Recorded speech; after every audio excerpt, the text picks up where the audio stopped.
Assalamualaikum warahmatullahi ta'ala wabarakatuh. Alhamdulillahi rabbil alamin. Bertemu lagi kita di channel One Channel. Nah, saudara, di subuh hari ini pada jam 1 subuh kita membuat satu rakaman pendek, satu video yang pendek. Kita mau bahas, kemarin dulu kita bahas tentang sihir, sihir pocong.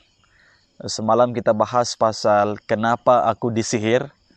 Nah, pada malam hari ini kita akan membahas satu topik yang luar biasa.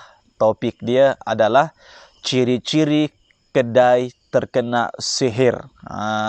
Jadi video ini khusus kepada peniaga-peniaga yang ada di luar sana. Saya mau tanya, tadi saya sudah bagi salam enggak? Macam belum? Okey, saya bagi salam semula. Assalamualaikum warahmatullahi taala wabarakatuh. Alhamdulillah saudara, terima kasih kerana singgah di channel saya. Selamat datang saya ucapkan. Terima kasih yang sudah subscribe, like, komen, dan kongsi video ini. Terima kasih banyak-banyak ya di atas support atau juga sokongan Anda yang luar biasa. Saya doakan moga-moga Anda semua yang ada di luar sana dijaga, dilindungi oleh Allah Subhanahu wa taala, dipermudahkan urusannya, diberikan kesehatan, dijaga oleh Allah Subhanahu wa taala, dilancarkan rezekinya dan diberkati usahanya. Amin ya rabbal alamin. Nah, baiklah saudara, tanpa panjang lebar pembahasan kita, malam ini kita langsung saja insyaallah.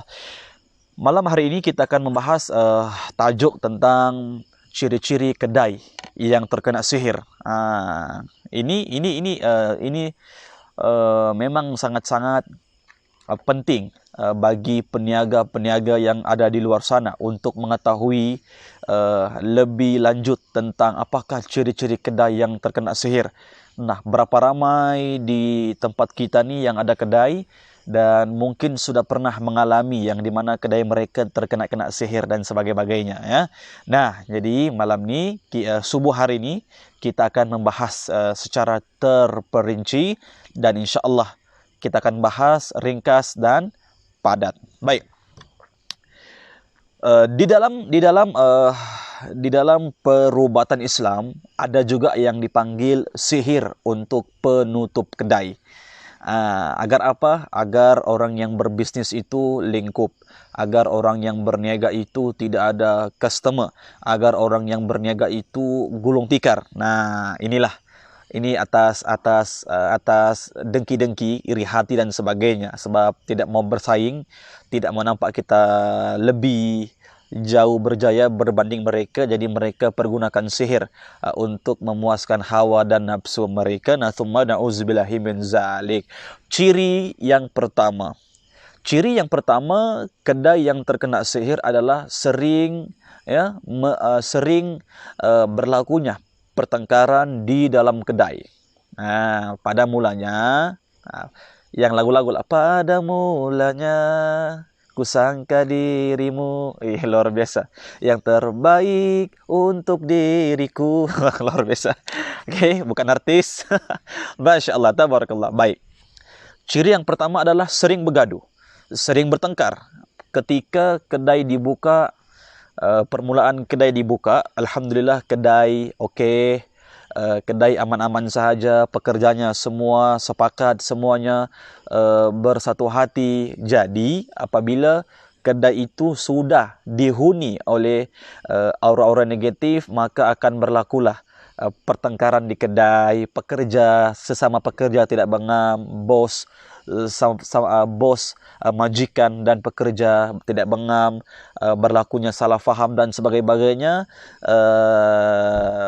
Pendek kata, berlakulah yang perkara-perkara yang tidak baik, yang mengakibatkan berlakunya pekerja berhenti, berlakulah pekerja dendam kepada majikan, berlakulah perkara-perkara yang tidak baik. Maksudnya kedai itu sudah dihuni dengan aura-aura negatif. Bayangkanlah kalau kita bergaduh kan, tidak bagus. Sedangkan kedai tempat kita mencari rezeki, bayangkan kalau kita bergaduh, tentu tidak baik. Yang pertama adalah pekerja-pekerja atau juga majikan yang berada dalam kedai sentiasa tidak berasa senang, rasa tidak enak dan sebagainya. Itu yang pertama, sering bertengkar dan sering bergaduh. Yang kedua, sering menjumpai duit shilling di hadapan kedai. Ini sering berlaku. Kadang kita jumpa 10 sen depan kedai, kadang kita jumpa 20 sen, 50 sen. Tapi itu duit shilling jatuh apabila berada di depan kedai. Nah, okey. Ada kucing. Ada kucing. Ada kucing tak? Ada kucing.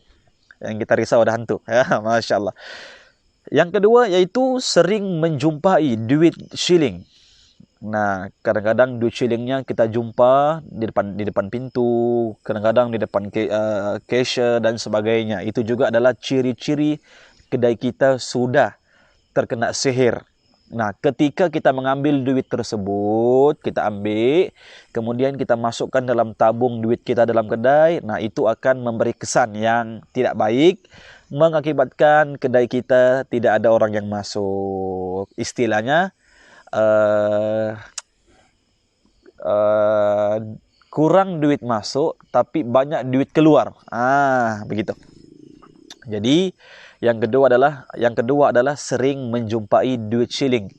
Kadang-kadang di penjuru kedai, kadang-kadang di depan kedai, ya kan? Kadang-kadang di depan cashier. Nah, duit shilling sentiasa. Dan duit ini yang anehnya, yang peliknya, dia jatuh di depan kedai. Ya, kadang-kadang ada 50 sen, 20 sen. Nanti saya sertakan gambar, oke? Saya akan sertakan gambar lah, insya-Allah di screen. Jadi benda-benda seperti ini mereka boleh membuat perkara-perkara yang di luar kita punya jangka fikiran, jangka di luar kotak fikiran kita yang waras. Nah, kenapa mereka boleh buat seperti itu? Yang ketiga, kita jumpa puntung-puntung rokok di depan kedai kita. Ini berlaku di depan kedai. Dia tidak akan berlaku dalam kedai, dia akan berlaku di depan kedai. Sebab di depan kedai itulah tempat pintu utama pelanggan masuk. Jadi kalau pintu utama itu ditutup, dikaburi oleh jin, disihirlah istilahnya, maka tidak adalah orang masuk dan nafsu orang untuk masuk pun tidak ada. Sebab sudah disihir, sudah dijaga oleh makhluk-makhluk gaib. Di situ mengakibatkan kedai kita akan suram, muram dan tidak ada pelanggan. Berapa sudah? 3 sudah. Pertama, pekerja sering bergaduh dan bertengkar. Bertengkar sesama sendiri, bertengkar dengan majikan, bertengkar dengan bos. Yang kedua, sering menjumpai duit shilling di depan kedai. Ini berlaku. Yang duit shilling ini berlaku. Sering berlaku dan memang sering berlaku. Dan yang ketiga ialah sering menjumpai puntung-puntung rokok di hadapan kedai. Sedangkan kita mana ada orang merokok depan kedai. Tapi setelah kita mau tutup kedai, tiba-tiba ada puntung rokok. Kebetulan puntung rokok itu hanya satu. Itu pun depan kedai, depan pintu kedai. Bermaksud adalah barang-barang yang telah diselitkan di puntung rokok dan juga di duit shilling tersebut untuk menjadi remote control mereka, untuk mereka menyihir kita. Oke. Berapa sudah? Sudah 3. Yang keempat, menjumpai tanah warna merah. Istilahnya tanah kubur yang ditabur di hadapan kedai. Hati-hati. Makanya sebelum keluar kedai, sebelum kita tutup kedai, perhatikan. Cek dahulu penjuru ke penjuru, dapur ke dapur, depan ke belakang, cek semuanya. Mana barang-barang yang kita nampak yang pelik-pelik, jangan pegang dulu. Tengok dulu bagus-bagus, perhatikan baik-baik barang ni daripada mana. Nah, kadang-kadang ada najis, kadang-kadang ada tanah. Perhatikan baik-baik, jangan pegang. Okey, perhatikan baik-baik dan jangan pegang.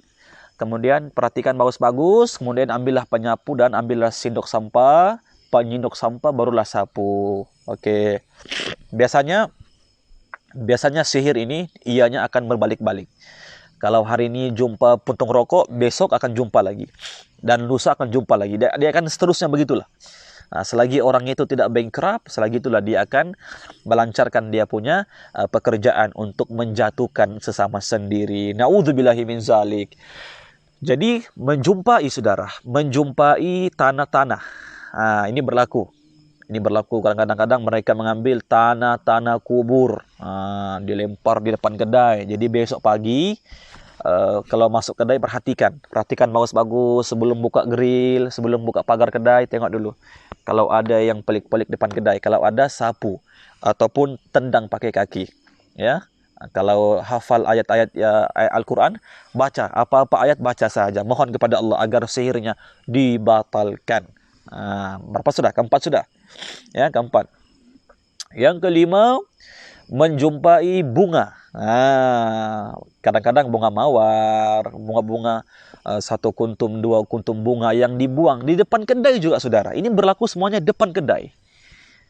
Kenapa saya tahu? Karena ini pengalaman saya dalam merawat kedai-kedai seperti ini yang telah terkena sihir perniagaan. Dia tidak ada niat lain. Niatnya hanya satu, agar kedai itu gulung tikar dan bankrupt, itu saja. Tidak ada lain. Jadi menjumpai bunga, perkara-perkara yang pelik. Nah, kadang-kadang pun mereka menggunakan congkil gigi agar tidak kentara. Mereka pakai congkil gigi sebab kalau guna kain hitam, kain putih, kain merah, itu kan orang sudah tahu ini mesti guna-guna, ya kan? Tapi mereka cari kaidah yang tidak boleh kita fikir yang itu sihir. Kita tidak akan terfikir itu sihir, padahal itu adalah sihir. Contoh, mereka buang duit shilling, mereka buang tanah, mereka siram air, mereka pakai shinggam, pakai puntung rokok, mereka pakai apa lagi? Pakai air, mereka pakai bunga, mereka pakai pasir, mereka pakai bunga, kutum-kutum bunga. Itu semua telah disihir, itu semua telah diasap-asapkan menggunakan kemenyan dan telah dibacakan mantra-mantra untuk memporak-porandakan kedai tersebut. Jadi hati-hati saudara. Yang seterusnya yaitu kita peniaga, kita menerima duit. Oke? Kita menerima duit, tapi duit itu sepertinya dilipat-lipat. Nah, saya tidak duit, saudara. Duit itu seperti dilipat-lipat, ya kan? Hati-hati. Tapi kita waspada.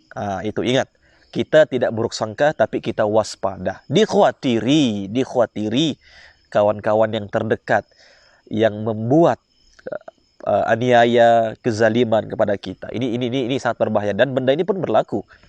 Benda ini berlaku.